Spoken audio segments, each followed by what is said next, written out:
This is interview number, excuse me, this is interview number 4. It's the 31st of January, 2020. We're in Kano.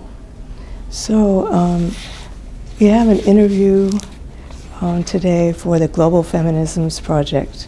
So we're interested in anything that your knowledge about women's issues and your experiences as part of this project. So I'd like to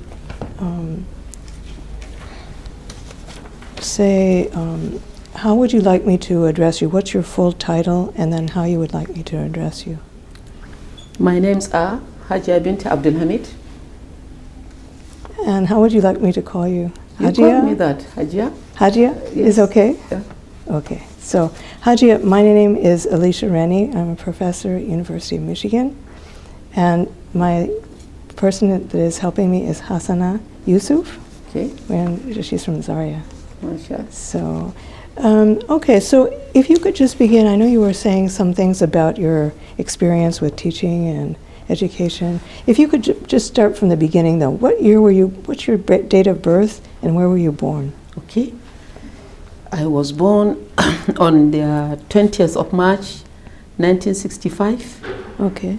I was born here in Kano. Yeah. I did my primary and secondary school education in Kano and Kaduna State, former Kaduna State. And I did my university education at Bayero University.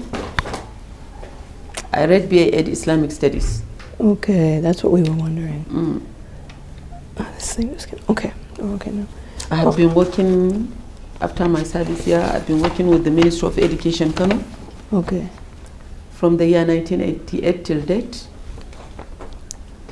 I served in various female secondary schools in Kano State as a classroom teacher, as a vice principal, and as a school principal in many day and boarding institutions in Kano.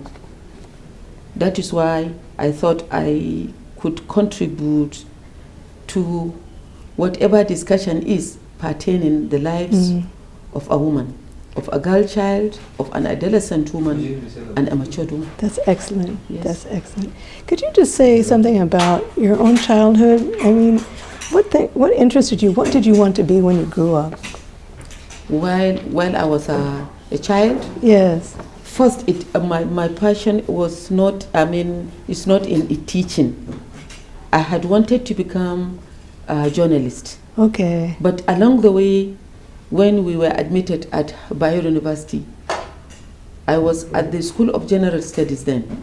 All right. And the director of General Studies, Dr. Usman, I could recall, decided to have an interactive sessions with females that came from Kano State origin only. Wow. We did not know what his reasons are, what his reasons were then. Only that we were told that we should go to the office of the director. Yes. That he want to have an audience with females that are of Kano State origin. So we went in one after another. When he finished with a particular lady, another one will go into the office. When I went in, he questioned me thus that what my name is. I told him from where in Kano State I did. He said, did you know the reason why I decided to invite female students from Kano State? I said no. Yet he asked me, why did you decided to further your education? I told him, and just like what you have said now, what are my fashion, what do I want to become? I told him that I had wanted to become a journalist. He said, why not being a teacher? I said, the school that I graduated from, my secondary school, is a girls' secondary school. During our time, there are WTC, Women Teachers Colleges, and then there are government girls' secondary schools. I said, sir, I did not graduate from a women teachers college. I'm not trained as a teacher. Yeah. I came from a government secondary school. He said, that notwithstanding, you could just as well take on education and study it here. Yeah. Do you know my reason why I want to entice you female students of Kano State to read education? I said no. He said at present, and that was the year 1983, he said there was no single school principal of a female secondary school in Kano that is from Kano State. Yes. Any principal then Yes. comes from another state, not Kano. So I could clearly say it was him that changed my decision. Yeah. And I decided to study education at a tertiary level. Okay. Yes. That's a great story because Yes. it explains a lot about the situation when you were in school. I want to fix your mic. It's a bit low. Yeah. Okay, that's better. Okay. All right. So you began as a teacher, I did. and what? Like I've said, I decided to take on education at the university. Yes. And I studied it. I majored in Islamic Studies. Studies. Yeah, Okay. but my faculty is Faculty of Education, Okay. and my teaching subject is Islamic Studies. So where was your first assignment? Where were you teaching first? You mean the teaching practice or what? The have teaching you practice. The teaching practice. The first place that I was sent was to GGC Dala. Okay. Then GGC Dala. GGC Dala. Yes. Okay. Government Girls College Dala. I had my first experience as a teacher in that school. Okay. And A teaching practice teacher. yeah. From And so the when you were university. teaching practice teacher, what was something that happened that you remember from that time? My experience in the class or my experience with the teachers and inside. The only thing I always used to remember and used to tell my children is the fact that my age when I went into the university is a tender age. Okay. I went in at the age of 20. So there was a day in the course of teaching, during my teaching practice days, the students were out for break and they were asked to go back to their classes. And I was on duty as a duty teacher. You know, when you are in a secondary school, there are always days for a particular teacher that is assigned that was his or her day. And unfortunately, the school principal was going around. The late Hajiya Fatima, she served at before her death as even a permanent secretary here. She was going around, and she thought I just had a lash, you know, a beating from behind, because they were sending students away from the dining halls, from the playing ground, so that they could go back to the classes for lessons. It was during break. Yeah. I just had a lash from a torn. They thought you were a student? She thought I'm a student. Yes, because I'm that young. Yeah. She, oh, Malama, I'm very sorry. I'm very sorry. I used to tell my children this story. Yes. Wow, that's really great. So then after you were doing your practice teaching, then you went to another assignment? No. Or you stayed there? While you are undergoing a teacher a training and education in the university, I think we went out about 2 times for teaching practice. Then we had our NYC. Okay. And during the NYSC, again, I was sent to former ATC ABU, present Federal College of Education, Kano. Okay. Oh, in Kano. Yes, okay. Here in Kano. I served at that institution as a lecturer. Okay, that was part during of my NYSC days. Wow. National Youth Service days. Yeah. So when I completed the 1-year sojourn there, then the Kano State government employed me through the Ministry of Education to serve as a teacher. Okay. And I was, my first place of assignment was WATC, Government Girls Arabic Secondary School, Goronduse, and I was there for 5 years. All right. Before being transferred to another school. Okay. And the other school was also in Kano? All the schools that I'm serving are here. But then, along the way, when I was transferred from Government Girls Secondary School, Goronduse, I was taken to a boys' school, Government Secondary School, Gwale. Yeah. I spent, I think, about a year or 2 there. Then my first assignment as an administrator came. Okay. I was assigned then to Government Girls Arabic Secondary School, Smaila. It is a town, a local government out of Kano State. Okay. To serve as a vice principal. Okay. But it's not far from Kano? A little bit far. Okay. I think it should be around 30 to 40 kilometers. Okay. Yes. All right. So, I have to relocate completely Yeah. I cannot go. Okay, I was going to ask you. So your family relocated with you. Okay. So, and your children came as well?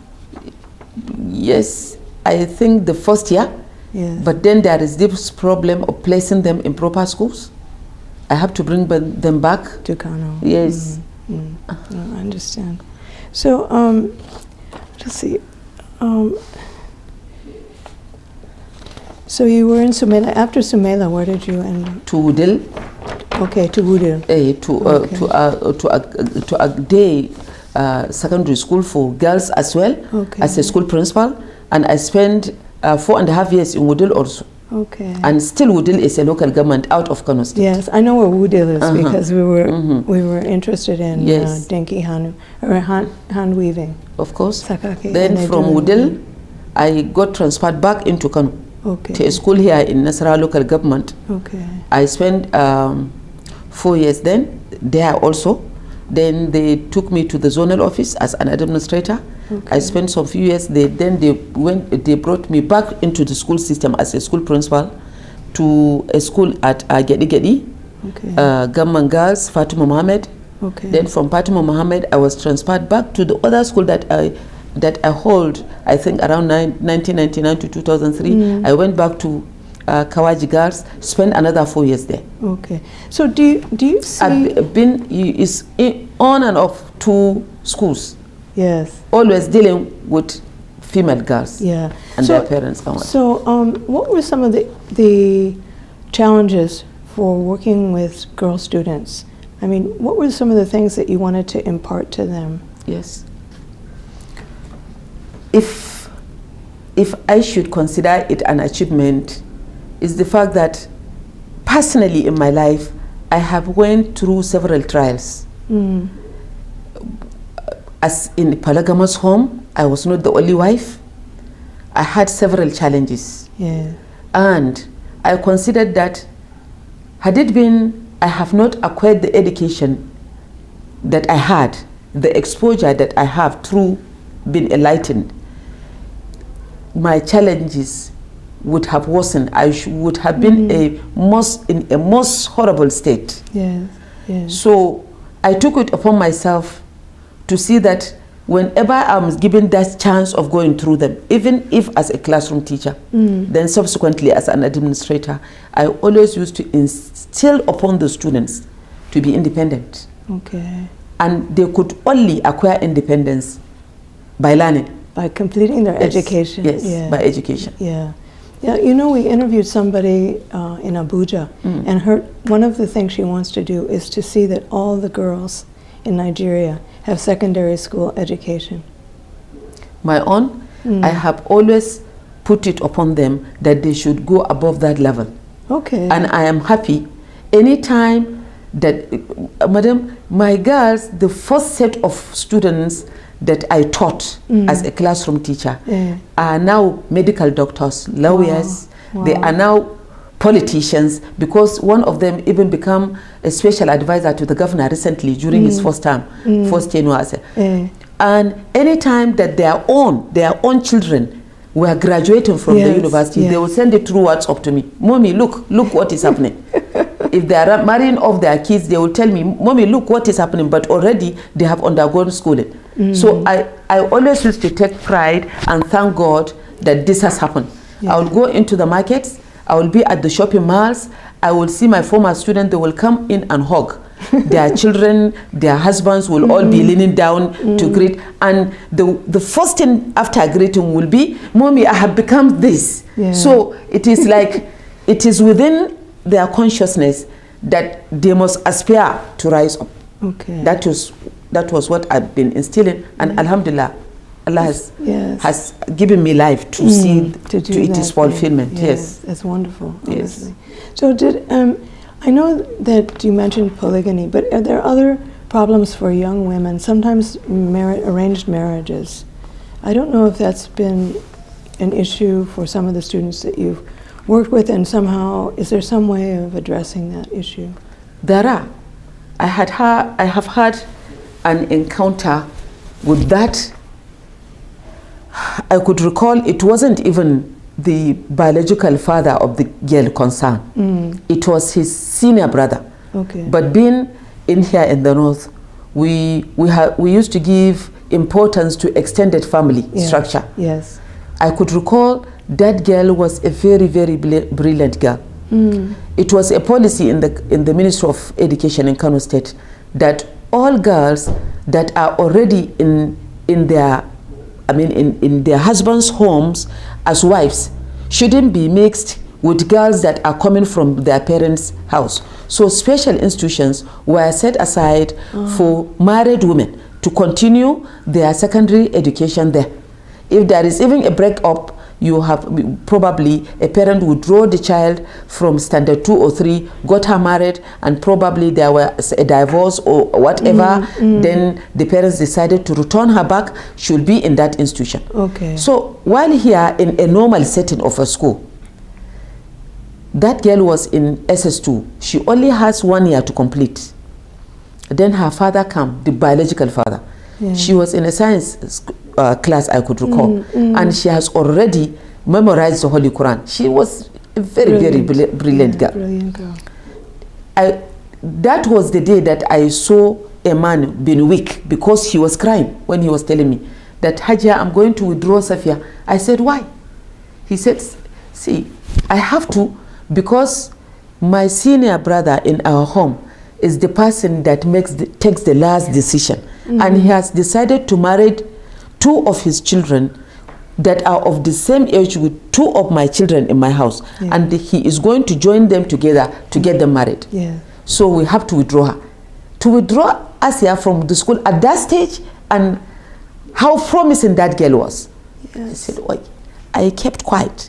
And I was thinking, how do I contend this? How do I help him? Because it's clearly he doesn't want to, but he can do nothing. Because he told me that their own parents, his own mother is alive, and in Islam, it is an abomination, sort of. He cannot dare when that senior brother says it must have to be done. I said, do I go and visit the mother? That is the daughter of or grandmother of the girl. He said, no, I will even add more fuel to the fire. I said, okay, do I go to the district head? Because as a principal, I have the right to protect her. Yes, that right is given in law. I said, okay, I will talk to the district head so that it will be from the uppermost structure that they are called and advised. Yes. Let them give her that 1 year. At least for her, let them postpone the wedding. He said, okay. So I went to visit the traditional ruler. I told him, he asked me which of the family. I told him the family. He called the senior brother that is to tie that knot of marriage. They discussed. Then later on, he sent to the school and asked me to come on. I came, he said, Hajiya. I said, sir, please exercise patience. You know, there are some people that are very strong-minded. No matter what you show them, they will not do. I have tried my best, but he has insisted that that girl must be married off. In the course of my duty in life, anybody that knows me will tell you that whatever policy is being set, I follow the policy to its logical conclusion. That was the first time in my career as a school principal to break rule. Because if I knew if I should let that marriage happen, and if she eventually went to that man's house and then had been transferred to a married women institute, he wouldn't even let her go. So I decided she stay with me, even though she's married. Wow. Yes. So she was married. They did the marriage ceremony. They took her to the boy's home, and unfortunately, the boy is a driver to one of the politicians. He himself doesn't have the level of education, but I insisted. I was crying in front of her father and the uncle. I said, please, let her even have this certificate so that she will hold it. Probably in the course of her life, she may use it later on. Wow. So the marriage took place, and I allow that she should be coming from the husband's home to the school. The only thing that I notice is like I told you, she was very brilliant. Yes. And very oddly, whatever that you needed as she had. She decided she started Camel very late because she has to contend with the household. Then she took in being a nursing mother, but I still insisted that she passed through the process. So, and she sat for her SSC exams. Okay. In the school. She finished. Yes. Oh, thank God. So, do you know what happened to her eventually? I have not. Okay. Because that singular act that I did, yes, cause of sort of animosity, dislike between me and their family. Yes. They thought that I just make an intrusion, yes, which I'm not supposed to. So I didn't follow up. I did not. No, it's okay. Okay. It needs the thing came off. The rubber. So, my only ambition then was for her to have that certificate, because I know eventually whatever may come out of the marriage or her life, she will need that to further her education and other things in life.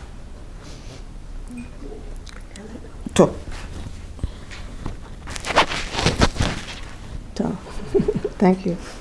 So I'm changing the subject a bit. The project that we're working on is called Global Feminisms, and it's about different women from different parts of the world, China, Brazil, what their thoughts are about feminism. So I'm just wondering, as a Northern Nigerian woman,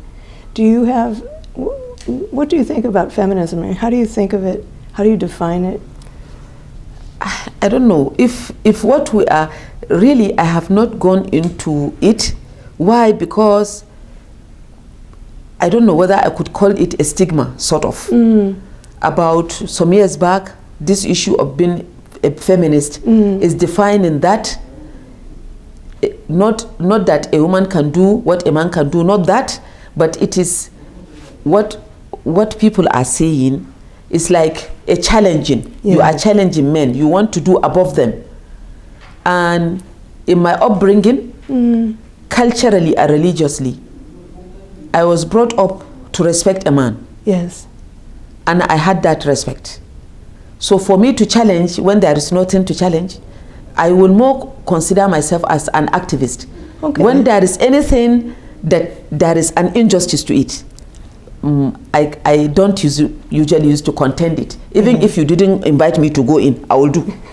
do you understand? Yes, it's like you were explaining. Yes, but to belong to a feminist, like they are saying, because like I have said, I refuse to go in deep to understand. It is like, if what people are saying about feminism is true, it is like a collection of women that believes that they can do far more better than men, and there are, because God created individual differences in intelligence and whatever, but to overrule whatever decision is like fighting. I don't like fighting more than you and more than that. No. If there is a cause for you to react, if there is a cause for you to make things easy for a woman, you saw it that there is an injustice even between her and her husband, or in their family, I go in, even if it is uninvited. Yes. Okay. So I mean, there are different definitions of feminism. So in a way, what you're saying is it's a form of women's rights activism. Not so. If it is a right, madam, if women activism are rights, then there are already rights, like in here in Northern Nigeria. Majority of our lives are dictated by religion. Yes. And the major religion that we follow is Islam. And in Islam, rights of women are categorically stated. Yes. Even though people conceive and have negative understanding of it. But if you could recall, I told you that my vocation is Islamic Studies. Yes. So I know what is rightly written in the Holy Quran. Yes. I know what is rightly written in the Hadith. And I know what the law contains. There is no an iota of any injustice in it. Okay. In fact, if there is any religion that has given liberty, it's Islam to a woman. Because her rights from her husband are stated. her rights from her father are stated, and in each of the states it is for protection and for provision. Okay. So if in any way there is injustice, they are not following Islam, they are not following religion. Okay, that's what I was sort of thinking of, that it's when there are problems that's when you have to, it's like with that student. There are problems. Yeah. There are men refusing to shoulder the responsibility that they are supposed to.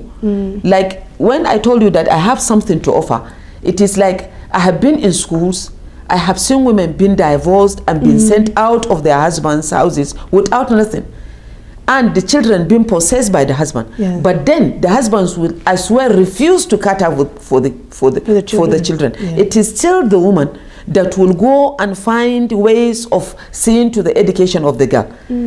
I could recall while I was in Smaila, there was a time that a particular girl was brought to us, both me and the school principal during that time, and she's the present PS of Kano State. Wow. The principal then was the now permanent secretary. Minister of Education. Wow. We were crying, virtually crying. The girl is just about 11 years and she was brought into the boarding institution. Okay. Not that there is a bad thing in doing that, but there is no provision from the father for her. While she used to see children eating biscuits, you know, before the meal from the school is given, she has nothing. In fact, when he brought her, he brought along with her one bar soap for washing and one toilet soap and nothing. And what fascinated us and drew our attention to her flight was the girl will run away from the hostels. She's always inside the bushy area of the school. Then the school prefects noticed that. Yes. The head girl brought the girl to the principal, and we were in the office interviewing the student. What it was when she was telling us her story that we just broke down and started crying. It was the principal then that asked her about the address of the parent, her mother, her mother's home. You know, they have been separated. The school connect with the mother. Okay. And when she came, it was another crying galore from both the principal and me and the mother. But do you know what? Still, when the visiting day comes, when the father was in the first thing he asked was, is the mother here? Did she come? When he didn't give the girl anything. Yeah. It is all the school itself that raised up the provision for her. Yes. And then the mother will allow that any time that she wants to come to see her, even if it is no visiting day, she's supposed to. So. Even in day institutions, there are neglects from male parents. Yeah. And there is injustice, peaceabilillah, meted to the wives and the children. Okay. So in a related way, are you giving girls the education to know the rights in the Quran? I mean, is that part of the... In schools, we follow, there are already syllabuses, you know, the curricula is there, the syllabus are there, what they contain. So as per the teaching of the religion, there are subjects of marriage and divorce and whatever, but then they are not expanded in such a way that they will fully know their rights. Yes. But it is briefly discussed. A discussion that within the age of an adolescent girl should understand. But it is the system that is not operated. I refuse to accept that it is the cultural norm. Because during our own time, when we are children, our male fathers are not doing what the nowadays men are doing. They are following culture and they are following religion, what it dictates. So what is happening now, I consider it as deliberate injustice. You know, deliberate suppression and abuse. Do you think it's partly maybe men feel threatened that women are coming up? I mean, women are becoming politicians. They have positions in the government. It's not that, because you rarely see that happening in a setting that the woman is highly educated and exposed. It rarely happens. Okay. In poverty-laden areas, in ghettos, in neighborhoods, such things happen. Okay. Even within the ranks of us that are a little bit enlightened, there are only the men threatened, like you have said, so probably the options is to divorce the woman. She's strong-headed, she's arrogant, you know. But like I'm saying, I'm not trying to propagate any religion. I refuse that they hide on their religion. The religion didn't say so. It is explicitly explained. Yes. So you're saying that the culture, the traditional culture, sometimes people will be saying that the problem isn't the Quran or Islam. The problem is traditional culture practice. More of that. Yeah. Because in history, we have seen where women, even during the time of the Holy Prophet, they serve as nurses during the war. Yes. They serve in different capacities. The Holy Prophet will allow a woman to speak out. In gathering, they were asked, you could raise up your hands and address the Holy Prophet. And during the 4 pious caliphs of Islam, the caliphs that followed him, anytime the sessions are, a woman has the right to come in and ask that the caliph, I want to say, and she will be allowed. So it is not the religion. It isn't. No, it's not the religion. But I'm just thinking, for an example, is the issue of women, purdah, women staying in the house and not being allowed to go out to work. Okay. So how are you dealing with that in your own work with secondary school girls? The thing is, I think this idea of working or not is not, I don't know.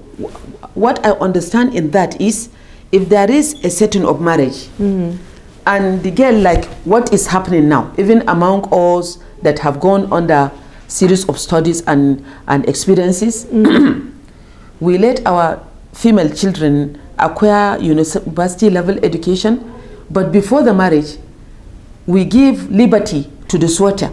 Do you want her to work, or do you not want her, or you doesn't want her to go to work? If you wouldn't let her, okay, what type of trade are you ready to let her have? Yes. Do you understand? No, so she could work in the house. Yes, with because some trade. even now there are scarcity of civil service jobs. It's not like before. Yeah. Before we come out from the university and we did the service, already work is there waiting for us. But now it's not. You have to train your child in vocational skills. Yes. So it is like, if the husband is ready to do what the religion tells him, the girl wouldn't need anything, because among the primary duties is that he should feed her, clothe her, provide accommodation for her, health-wise, and protect her against any impending danger. If he follows that, then she doesn't need to do anything. Yeah. But then she needs to have her own finances, because she has relations and friends that she could cater, and she has likes which may not be similar with that of the husband. Yes. If she has money, she could do what she likes. Yes. She could promote the life of her children. So what is happening now in modern northern Nigeria is that parents will ask the becoming husband, the sweater, are you going to let her, because she has undergone this, all this, she is even having masters, do you want her to, no, I don't want her to work in an establishment. Okay. What do you intend to do? We have already discussed with her during our discussions. She's going to become a tailor at home. Okay. And she has had that training. She's a photographer. So many things are going on in our society that are not happening before. Yes. Yes. Yes. It's and it is empowering the women. Okay. Yes. When you were talking about fix that. What if she? Are there teaching? You said that the civil servant jobs are reduced now. What about teaching jobs? Are those also difficult to come by now? Yes. Even though the school needs more teachers. That's what I was thinking. But because of the stagnation in the civil service, the governments are complaining that they don't have money to employ. Even though there are needs for the teachers. Yeah. But since there is no money to pay, there is no job. Yeah, okay, I see. Yeah, that's a problem. Yes. What about nursing? Is that also? It's the same. It's the same thing. It's the same. You go to hospitals, you will see nurses. In fact, there is this thing among teachers and nurses. One telling the other that one works harder than the other. They will tell you that, see, nowadays they will stay in the hospital. It is like not before when they will make shifts and there are availability of their colleagues to take over. Yeah. It's a stagnated system in every respect. Okay, so then in some ways, maybe there's a safety net for women. They can stay in the home and do vocational tailoring. And they are doing it. Yeah, okay. They are doing it. Right. You see places now in Kano, event centers, women performing catering services, and all other social, and the husbands are allowing. Okay. Yes. Yeah, several types of vocations. Yeah. I mean, I think it seems to me that some of the things that you've been doing in your teaching career and your administrative career have contributed to that situation. Like in? Well, you know, you're a model for them. Yes. You see? Yes. Like I've told you, in fact, they make it a duty to call me. Whenever there is an advancement in any sphere, they call, Mom, you see. Yeah. Yes. Okay, let's see, I can't read this one. So do you belong to any organization that's involved with Muslim girls or Muslim women or any kind of women's organization in Nigeria? Presently, I'm involved in about 3 associations, sort of. Okay. But it's only one that is totally feminine. Okay. Like I've told you before the onstart of the interview, I said I consider myself more of an activist. Yes. Anywhere that I saw collections of people trying to rectify injustice, I join. Okay. If it is my voice that I will give. If it is a work that will be carried out, I will be among them. Okay. So what are the 3 organizations? The Ariwa, Jam'iyyar Matan Ariwa, is a predominantly a Northern Woman Association. Like I was telling the chairman yesterday, I said, I don't know, she may ask me whether I belong to a feminine gender-related association, and yes, I did, but I don't participate fully, but I'm a member. You're a member. So what are the other 2? You said there were 3. Recently, there is Leeds, Kano Leeds, and I take pride to say that the president of Kano Leeds is a woman. Okay. She was a former permanent secretary in the civil service of Nigeria. Wow. Yes, and she's a lawyer by profession, and she has been exposed to both international and national abuse. And the motivating factor for her to create that organization is what she viewed as how do I say, several kinds of injustice going on. Okay. And she wants to start with Kano. So Leeds is totally for Kano State indigenes that have like minds, men and women. Okay. So what does Leeds stand for?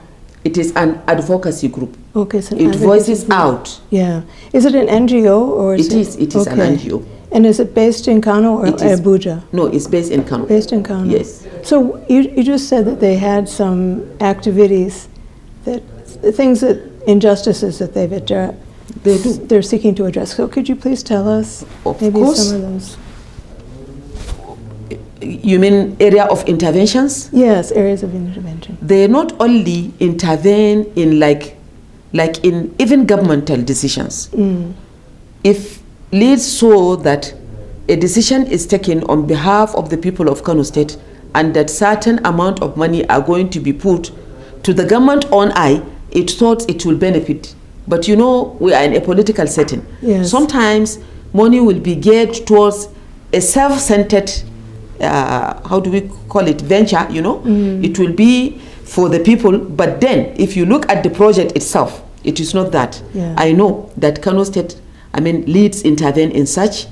There was a case whereby a project is going to, I think about billions of dollars going to be spent on a railway project or so. They fashu. And eventually the state government has to lay off. Yeah. Yes, they put pressure on that.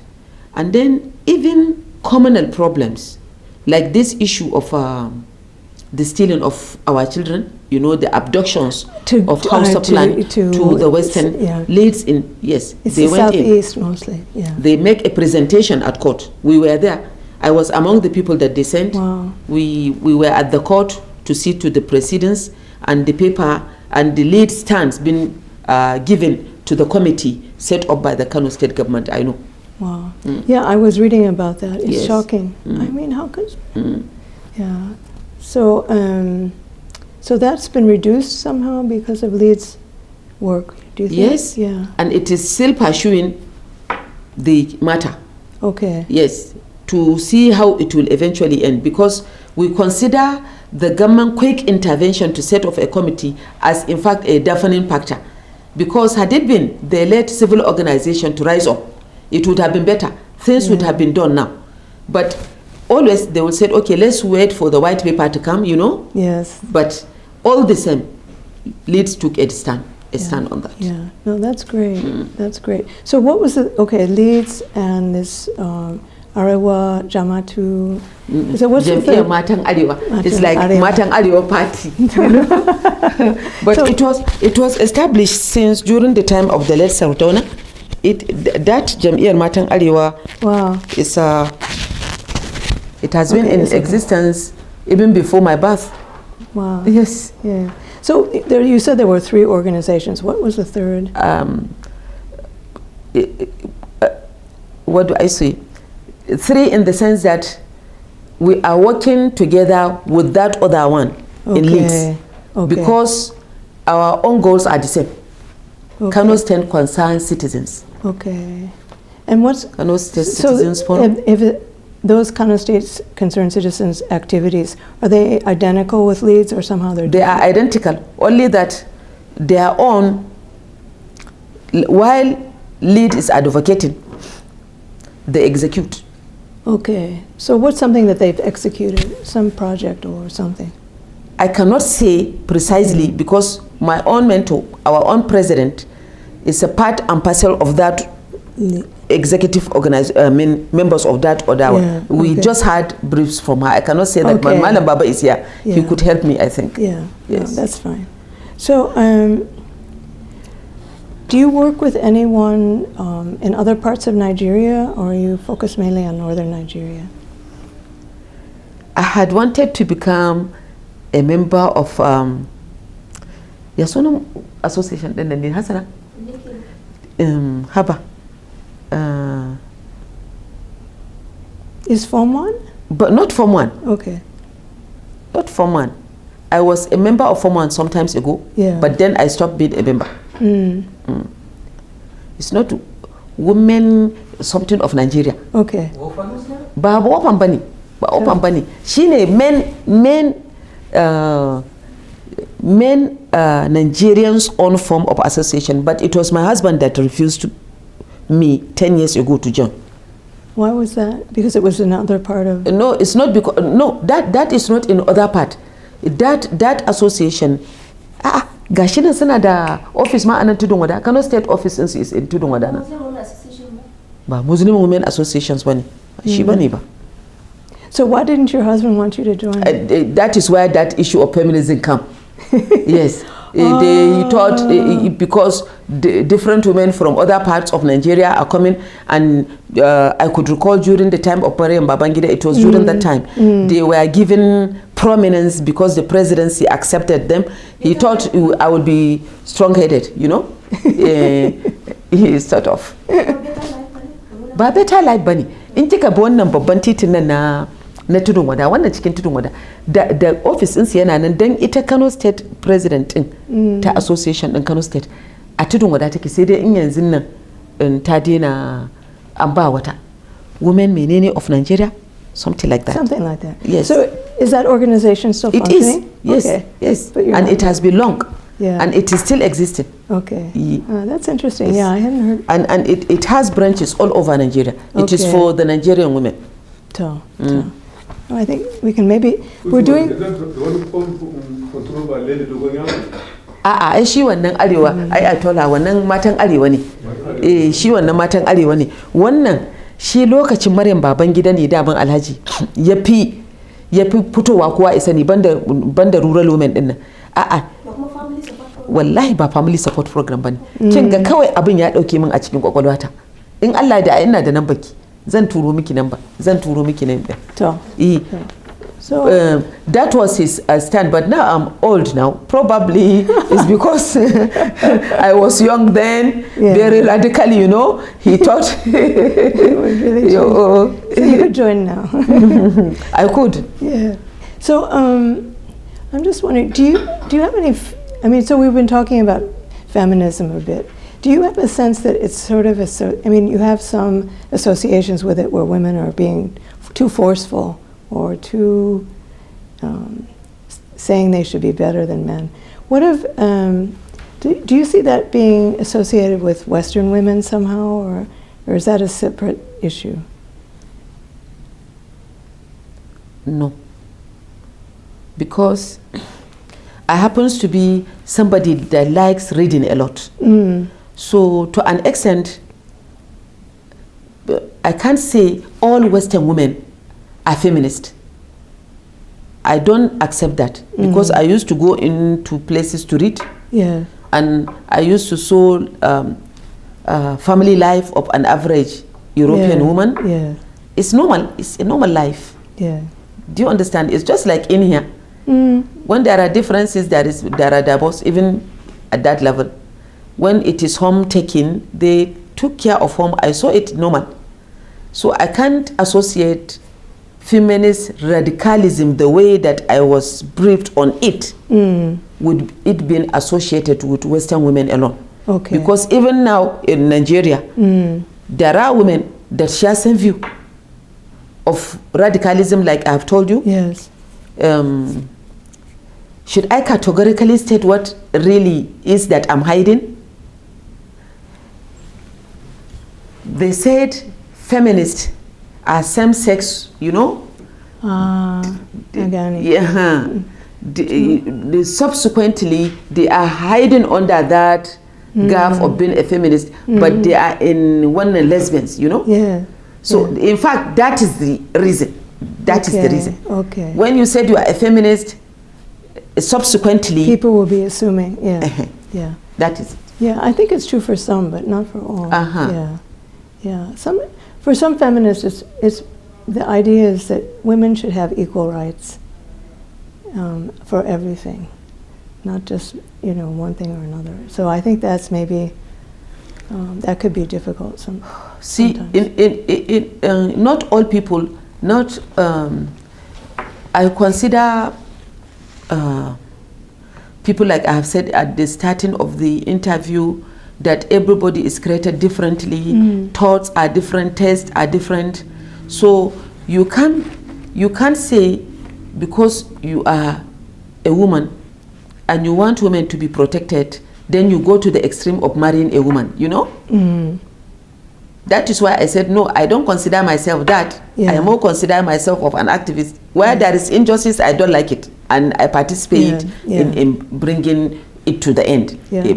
You know, one thing, I don't know if I don't think it was common here, but around Lokoja area, that central Nigeria area, they used to have, before the British came, they had women marriage in that area.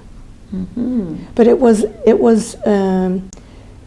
if a man was married to a woman and maybe she didn't have children with him, she could find another woman and she would be married to that woman, and then he would have sex with her, they would have children. You see, and the funny part to me was always, so then some of the Western people are saying, oh, Nigeria, a lot of African countries, they don't like same-sex marriage at all. But actually, it was the British who outlawed it. The British who were opposed to it at that time. But what I'm saying, I'm not trying to protect the British or the Nigerians. Even then, it is a cultural thing. Yes. Not that physically the woman and that other woman that got married are physically, No. No, it wasn't like that. But the British opposed it. They really opposed it. I mean, they wanted to get rid of it. So I think if you talk of feminism here, once thought completely goes to that aspect. Yes. That eventually this is what will lead to, you know. That was why even when there was a trial some years back, whereby they tried to introduce sex education into the curricula.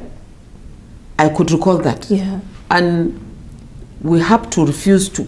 Okay. Because the content, some view it, does that, so it says that it is trying to, in a way, introduce same-sex relationships. And we refuse to accept it here. And eventually it died down. Do you understand? Yeah, no, I understand. So, yeah. More of an activist and in social injustice and in that is it. Yeah, that's what, but that's important. I mean, you're helping women. That's really the main thing. I had one other question about, is there some way these early marriages can be reduced? You know, these younger, especially in villages. Enlightenment, so it's helping now. Yeah. It is helping. Okay. There are enlightenments.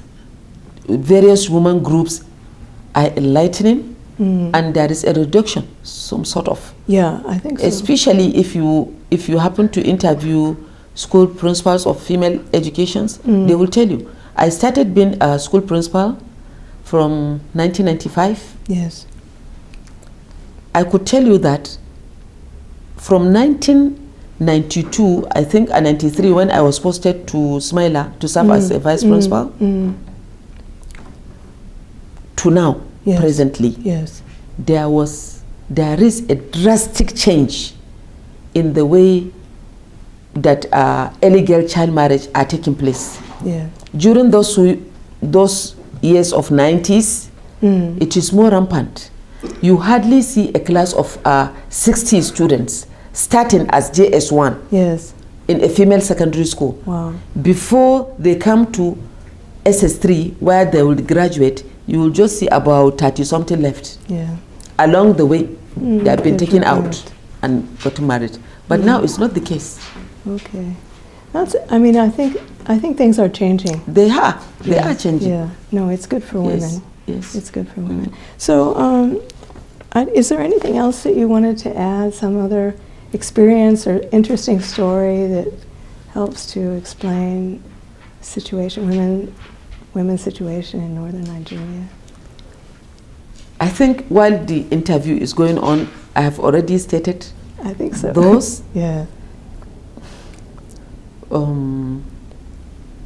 I could clearly see, and I don't know where this interview will reach, but I'm telling you, if our women in northern Nigeria are given the chance to participate in politics, the way that the women in the southwest Nigeria are given, definitely will make a difference more than what is happening with the mole folks. Okay. Yes. That's an interesting point. I know this. Yeah. Because if you have political power. You have political power, you make decisions, you shape people's life. Yeah. A woman's thought, generally, women think more of the home, of the children, of what, you know? But the men, more, they think of the world, what they will possess. It is like you are waging war, you want to possess. You will establish houses, buy cars, marry women, make girlfriends, you know? And you don't damn about anything. The woman's thoughts are not like that. Yeah.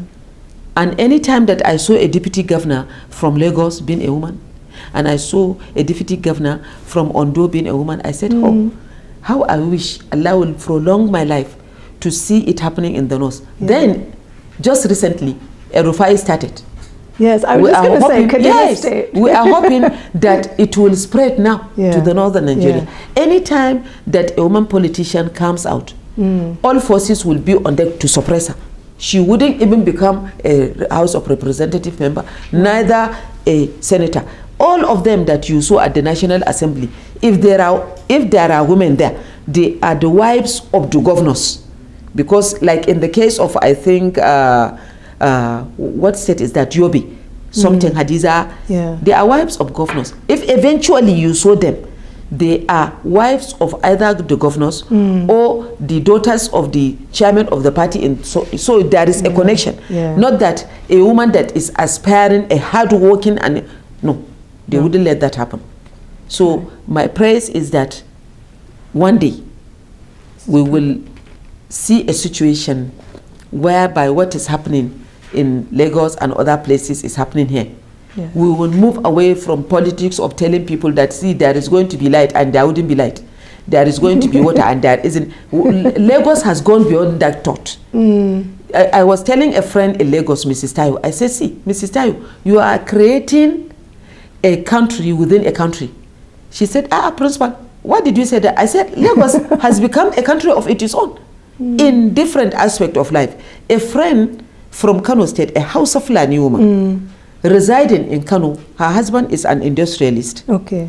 She was telling me that, Binta, do you know that anytime we travel abroad, the only city that I have peace of mind when eventually our flight landed is in the city of Lagos? Wallahi, this is what she told me. And they are residing in Lagos, but both her husband and herself have their origins here in Kano. I said, why did you say so? She said, didn't you notice what is happening there? Everything there is being done, how do I say it? In a right manner. A right manner. Yeah. Being done with the right sense. You know? So she was attesting to the security level in there, to the social amenities and whatever you get there. Even this aspect of charity and helping and what, you will see our people begging everywhere. She said, see, in Lagos, there are charity homes. Yes. You could apply that you wanted to have a home whereby you will take care of people that have no family. She said their home is nearer one of such facilities. She said, Binta, do you know that you will see a boss early in the morning taking their young adolescents and inhabitants to the various universities, but they don't have a home. That is their home. Yeah. They did their primary school there. What I'm saying, they have a society that is structured, you know, like an European society. They are not thinking like Nigerian, northern Nigerian. So I want a situation whereby northern Nigerian elites will come into harmony with the traditional rulers, the politicians, and so that will bring about that change that is happening in other sections of the country. Yes. And we have them. Yes, I agree. Yes. That's a wonderful way to end this interview. Thank you very much. Thank you. So we thank you. The Global Feminist Project will really appreciate your taking the time very much. your thoughtful comments. So thank you again. Thank you. Okay.